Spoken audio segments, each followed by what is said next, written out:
Kita awali informasi pertama pemirsa. Setelah 3 pekan penyelidikan, polisi menetapkan 1 tersangka dalam kasus kopi maut di Pacitan. Kopi yang ditenggak korban ternyata mengandung sianida. Zat beracun itu dimasukkan oleh tersangka pencurian ATM milik ibu korban.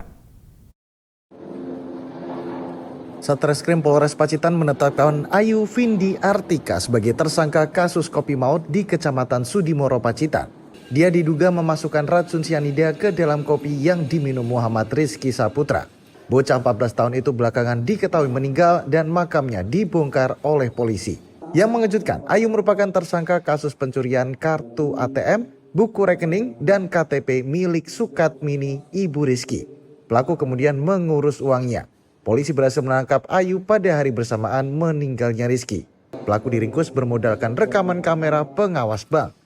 Terungkapnya kematian Rizky karena racun sianida berdasarkan hasil otopsi dan uji laboratorium sisa kopi yang ditenggak korban. Polisi berhasil mengungkap benang merah kasus pencurian dengan kematian Rizky. Rupanya korban mengetahui Ayu merupakan pencuri kartu ATM ibunya. Pelaku yang menyadari itu lantas meracuni korban dengan sianida dengan alasan untuk menutupi jejak. Modus kejahatannya, tersangka datang ke rumah untuk bertamu, kemudian menuangkan racun sianida ke dalam kopi seduhan yang dibuat oleh ayah korban.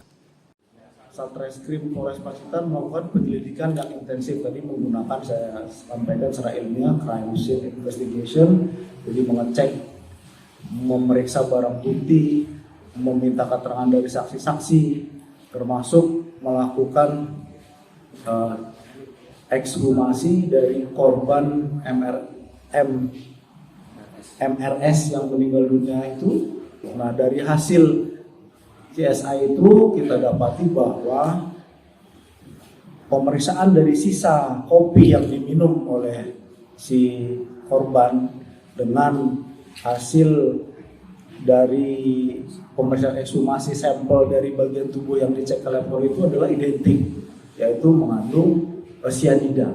Dan dari pemeriksaan terhadap tersangka juga berdasarkan kita pada saat itu kita lakukan penyitaan HP dan kita lakukan cek digital forensik histori dari HP tersebut, didapat fakta bahwa si tersangka ini pernah ada membeli racun sianida secara online.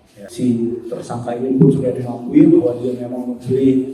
Yang pertama dia tadi mencuri, kemudian dia melakukan